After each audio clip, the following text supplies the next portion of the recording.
get to a point in certain arguments where your what I call your caveman emotions are influencing things too much, and once you get to there, it's like it's over. Yeah.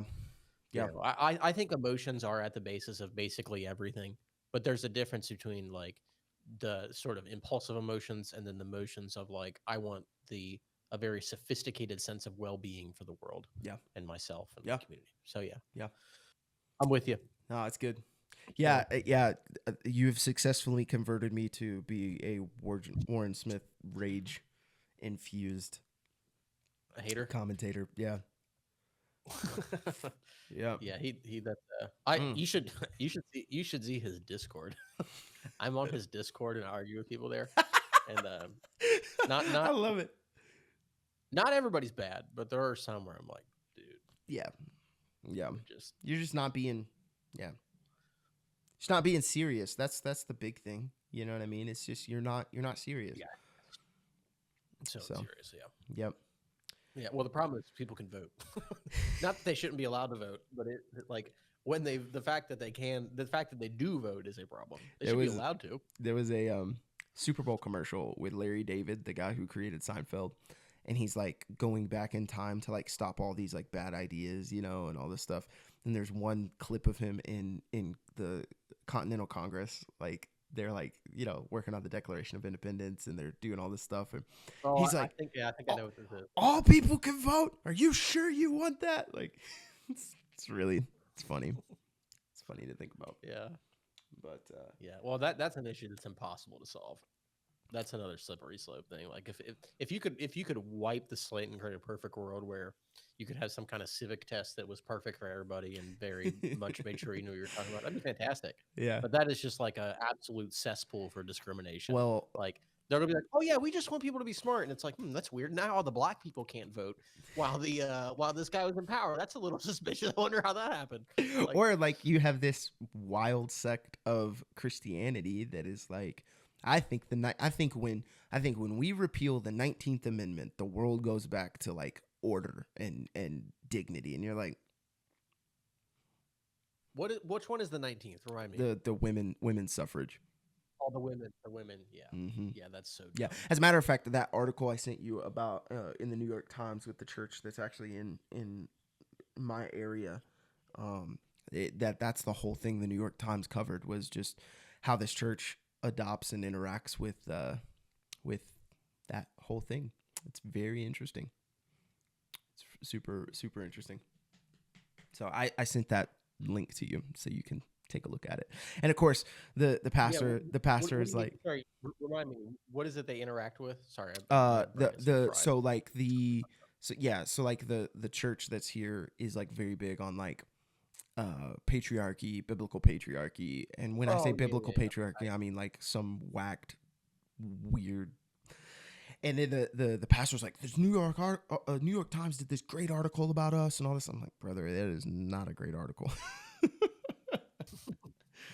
But yeah, Yeah, I mean, I'm not an expert on this kind of thing, but I just can't help but think that anytime you are restricting the freedom of people, it's going to be worse for society. Anytime you're disempowering someone that hasn't committed a crime, it's just not going to end up good. yep, Somebody somewhere is going to revolt. I mean, and more importantly than that, I think it's just disrespectful to the human project. Everybody deserves the same rights, the same powers. yeah, Within reason, of course. Obviously, like if you're an electrician, I don't think you should go be a plumber. mm-hmm. If you're everybody has their expertise. Yeah, Like what I mean. yeah, But absolutely, and things are earned, and meritocracy, all that. But yep, at the base of it, there should be no like discrimination, of course. yeah, yeah, I agree. Yep. But Oh man, yeah. did you have anything else? Kind of to. No, just real quickly. I just very quickly. I saw the you haven't happened to come across this, have you? The Hassan Piker New York Times interview. Mm-mm.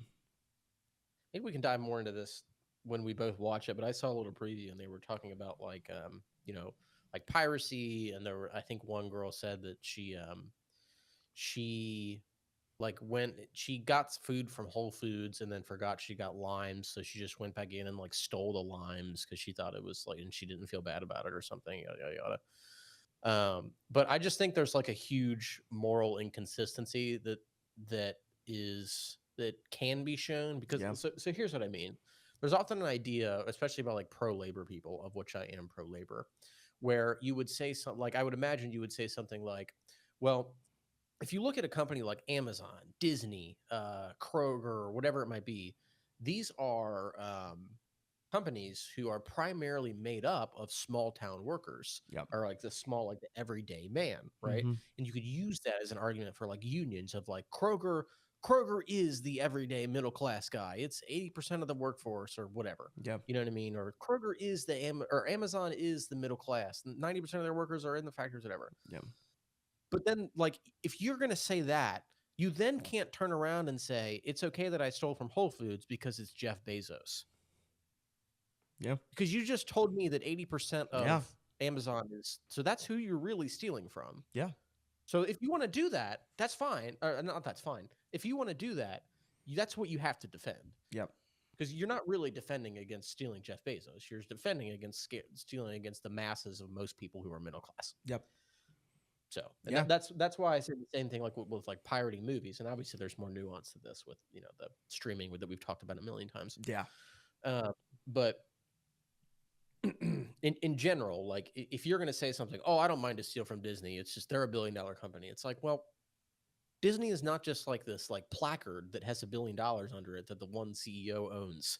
Like it's like made up of tons, I would imagine, of like filmmakers, people working at the parks, Yeah. people doing this. Most of like most of their revenue comes from the parks. Like that's how they fund the entire thing is like their theme park stuff. And so when you look at the theme parks and everything, it's basically everyday workers who are picking up trash or manning a ride or whatever. Like that's where like I think it's something ridiculous like 60 to 80% of their income comes through those like tickets and hotel stays and packages and stuff that they do. Like very rarely are they making money off of big projects and stuff like that, movies or TV shows or whatever. Most of it's just, which is again, it goes back to what you were saying, which I've never actually, I mean, I've made that connection, but never really thought about it a ton. And it is a very interesting perspective to reorient us from like against billionaires versus actually being against the people that it's really affecting. You know what I mean? Like there's a difference in that. And yeah, that's really, really interesting. Yeah. So did that interview like come out or is it about to like come out? No, it's like I think if you go on if you go on New York Times, you might not be able to find it. It might be paywall, but for some reason, I think if you Google it, it'll just pop up. I got you. As Okay. you can access New Yeah. York Times. I don't know how that is. Yeah. Um, Yeah. but yeah, I just think there's like an inconsistency there. Yeah.